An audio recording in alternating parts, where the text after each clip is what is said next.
조갑제 TV 시청자 여러분 안녕하십니까? 2020년 8월 22일 새벽 3시입니다. 이 싸울 때는 상대방을 잘 선택을 해야 됩니다.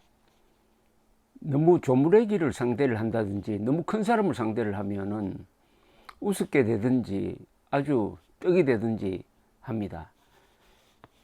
상대를 잘 잡으면은 저도 아주 빛나게 되고요. 상대를 잘못 선택을 하면은 이겨도 조롱거리가 됩니다. 문재인 대통령이 이 싸움을 제대로 해본 사람이 아닌 것 같아요. 상대를 잘못 선택합니다. 문재인 대통령이 싸워야 할 상대는 김정은이죠. 그런데 김정은 앞에서는 작아지고 김정은에 대하여는 일체의 적개심이나 정의감을 발휘하지 않습니다. 김정은으로부터 그렇게 모욕을 당해도 꿈쩍하지 않아요. 항의하지 않습니다. 참 인내심이 대단한 분이란 생각도 드는데 또 그게 아닙니다. 요사이는 코로나와 싸우는지 정광훈 목사와 싸우는지 분간을 할 수가 없습니다. 아니 대한민국 대통령이 정광훈 목사를 상대로 전쟁을 하면 되겠습니까? 대한민국 대통령이 얼마나 큰 자리입니까? 그러니까 이 전투에서 문재인 대통령이 이겨도 별 의미가 없습니다. 그런데 이 문재인 대통령이 정광훈 목사하고 싸우는 그 모습에서 어떤 다른 나라 하나가 자꾸 생각이 나요. 다른 나라. 문재인 정권 안에는 이 나라를 상당히 부러워하는 사람이 있었습니다. 노무현 대통령이 이 나라의 대통령을 따라하지 않는다고 비판한 사람이 또 있어요. 이 나라를 부러워한 사람 중에 한 사람은 지금 서울시 교육감을 하고 있습니다. 이 나라가 무슨 나라냐? 베네수엘라입니다. 1980년대만 해도 남미에서 가장 잘 나갔던 나라입니다. 그런데 차베스 마두로 두 공산주의자가 정권을 잡아서 한 20-30년 동안 해먹으니까 거지 나라가 되고 말았습니다. 그렇게 자원 많고 석유 매장량이 세계에서 가장 크다는 나라가 아주 거지 나라가 됐습니다. 인구의 한 10% 이상이 해외로 탈출을 해버렸습니다. 쓰레기통을 뒤져야 먹고 사는 나라가 되어버렸습니다. 망하는데 한 20년 걸렸습니다. 차베스 마두로 이 두 인간이 우러러 보았던 사람이 있어요. 그게 쿠바의 카스트로입니다. 카스트로의 제자가 되었습니다. 그래서 카스트로를 위해서 쿠바를 위해서 베네수엘라가 봉사하는 기관이 되어버렸습니다. 그 대신에 쿠바가 보안 요원을 수만 명 보내가지고 군대 또는 정보기관에 배치되어 있습니다. 이들이 군총을 들고 다니면서 마두로 정권을 지키기 위해서 일종의 용병 역할을 하고 있습니다. 볼턴이 이야기를 했어요. 만약 쿠바와 베네수엘라의 관계를 끊어버리면은 마두로는 하루도 버티지 못한다. 이 문재인 정권이 김정은에게 종속된 것하고 비슷합니다. 비슷해요. 차베스가 쿠바의 카스트로를 스승으로 생각했듯이 문재인 정권 안에는 김일성을 스승으로 생각한 이른바 주사파 운동권 세력이 그 핵심에 들어가 있다고 합니다. 그것과 연관되어서 문재인 대통령은 김일성을 존경한다는 이야기는 하지 않았지만은 김일성주의자 신영복을 존경한다는 이야기는 했습니다. 이렇게 되면은 차베스와 카스트로, 문재인 정권과 김일성 세력의 관계 두 사례가 비슷하지 않습니까? 근데 요사이 베네수엘라가 이상한 짓을 하고 있습니다. 코로나 감염자를 완전히 테러리스트로 봅니다. 생물학 테러리스트, 바이오 테러리스트라고 부릅니다. 지금 의료 체제가 엉망이니까 코로나가 확산되는 걸 막기 위해서 해외에서 일하다가 요사이 코로나 사태 때문에 실직해가지고 돌아오는 노동자들을 환영하는 것이 아니라 노동자들이 돌아오면은 수용소에 가두어 버립니다. 그런데 그걸 참지 못해가지고 몰래 국경을 넘는 사람들이 있어요. 지금 베네수엘라 군대는 이들 입국자를 바이오 테러리스트라고 부릅니다. 생물학 테러 분자들이다. 그래서 이 나라는, 베네수엘라는 코로나 감염자를 범죄자로 봅니다. 뉴욕타임스에서 이 실태를 소개를 했는데 이틀 전에 그 기사 제목이 이겁니다. Where COVID is a crime. 코로나가 죄가 되는 곳. 코로나가 죄가 되는 곳. 그래서 베네수엘라에서는 방역을 방해한다든지 방역 활동을 비판하면 아주 잡아갑니다. 가두어 버립니다. 그리고 이 지배층은 자기들만의 위락시설을 만들어 가서 거기서 놀고 또 자기들만의 의료시설을 만들어 가지고 거기서 치료받고 합니다. 그런데 바이오 테러리스트, 코로나 감염자를 생물학 테러 분자라고 하는데 요사이 이것과 연관되는 발언을 하는 사람이 나타났어요. 생화학 테러라, 정광훈 목사 측을 향해서 생화학 테러리스트라고 부르는 사람이 나타났습니다.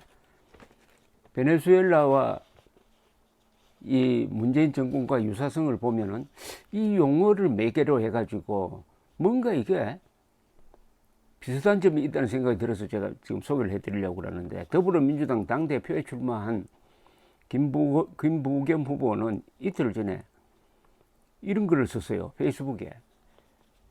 정광훈 목사와 사랑제일교회 신도를 위시한 광화문 집회 주최자들은 사실상 테러 집단이라면서 테러 집단화한 극우 세력을 정부가 직접 통제해야 한다고 말했습니다.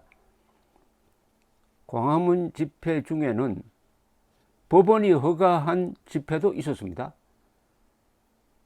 이 주최자까지 테러 집단으로 본다면은 김부겸 씨는 지금 민주주의와 법치를 파괴하는 범죄자가 된다는 뜻입니다. 이 말 조심해야 됩니다. 저강도 전쟁이 있듯이 이들은 저강도 테러를 기도했다. 유사점이 하나 더 있다. 종교 세력을 배경으로 하고 있다는 점이다. 이들은 우리 국민의 인내 수준을 넘어서고 있다. 아니, 테러를 했다면은 바이러스 균을 갖고 다니면서 막 뿌리고 다녔다는 이야기로 들리는데요. 여러분은 자신과 이웃을 숙주 삼아 바이러스의 확산을 조장하는 일종의 생화학 테러 집단이 아닌가?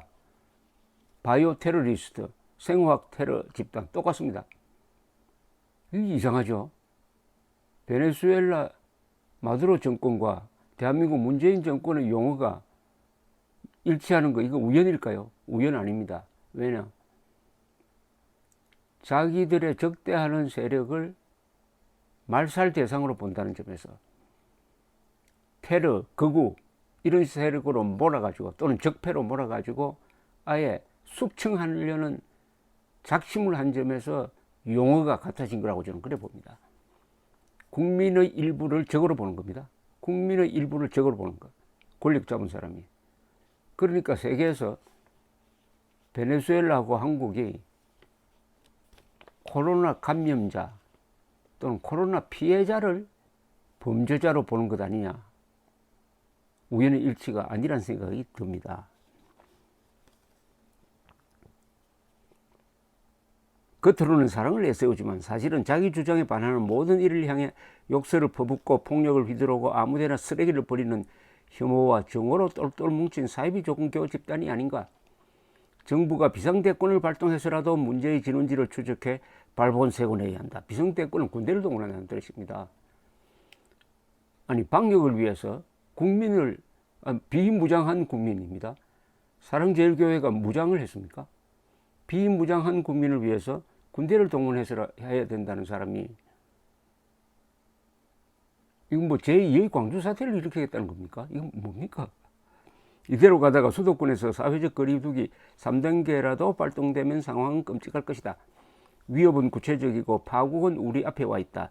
이처럼 뒤따라가면 문제를 해결하려 하다가 문제가 더 커질 뿐이다. 사법당국을 비롯한 정부의 결단을 국민과 함께 간절히 촉구한다. 여기에 호응해가지고 오늘은 문재인, 추미애 두 사람이 아주 거친 이야기를 했습니다. 체포, 구속 또는 최고형 구형 이런 말을 하면서 말 안 들으면 잡아 넣겠다는 이야기를 국민들을 향해서 했어요.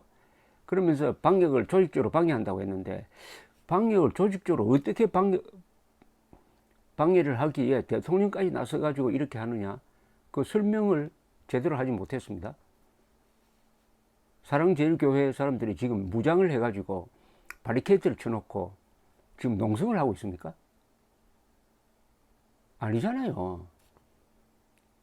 아니지 않습니까? 그 사람들이 말은 좀 과격한 면이 있어요. 말은 과격한 면이 있어요.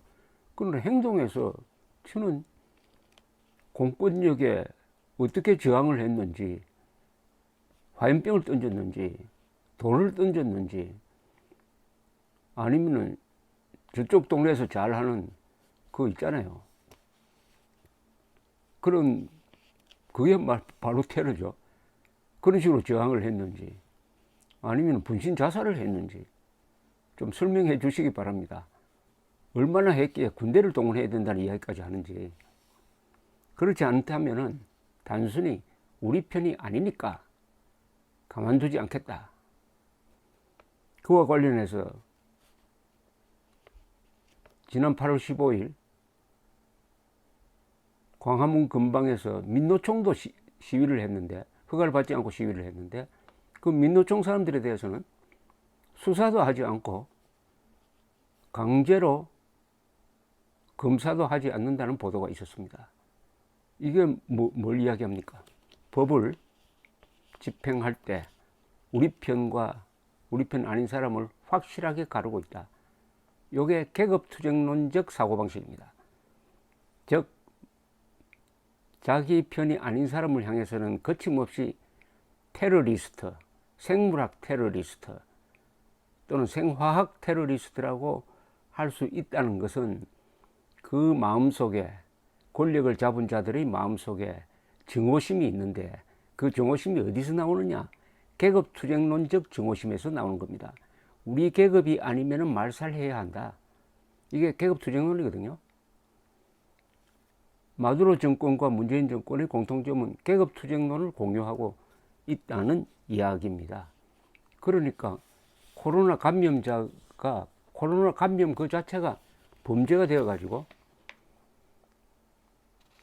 전화기도 막 추적을 해가지고 만 몇천 명이 광화문에 있었다고 해가지고 강제로 검사를 받게 하는, 세계 어느 나라에도 없는 사생활 침해, 국민의 기본권을 말살하는 이런 코로나 독재가 아니라 코로나 전체주의적 행동을 하고 있습니다. 대한민국이 닮을 나라가 많은데 왜 하필 베네수엘라를 닮습니까? 이 테러 운운하는 김부겸 씨는 행정안전부 장관 때 북한의 핵미사일 위협에 대응을 해가지고 왜 민방위 훈련을 하지 않느냐고 하니까, 그렇게 하면 국민이 불안함으로 핵민방위 훈련하지 않는다고 그랬어요. 아니, 코로나보다 한 100만 배쯤 더 위험한 북한의 핵미사일에 대해서는 무심한 사람이 코로나와 관련해서는 왜 테러라고 합니까? 테러. 지금 사랑제일교회는 거의 감염자가 많아요. 그 감염자가 많이 생긴 이유는 첫째는 이 정부의 방역이 실패한 것이고, 두 번째는 사랑제일교회 내부의 문제가 있습니다. 이 두 개가 같이 있는 거예요. 그래 놓고 정부가 책임질 부분은 싹 빼버리고 사랑제일교회가 고의로 바이러스를 퍼뜨린다고, 저 중세 때 패스트가 퍼지면은 유대인들에게 뒤집어 씌워가지고 집단 학살을 하려고 했던 그 광기가 생각납니다. 제발 대한민국이 베네수엘라의 길을 가지 않기를 바랍니다. 감사합니다.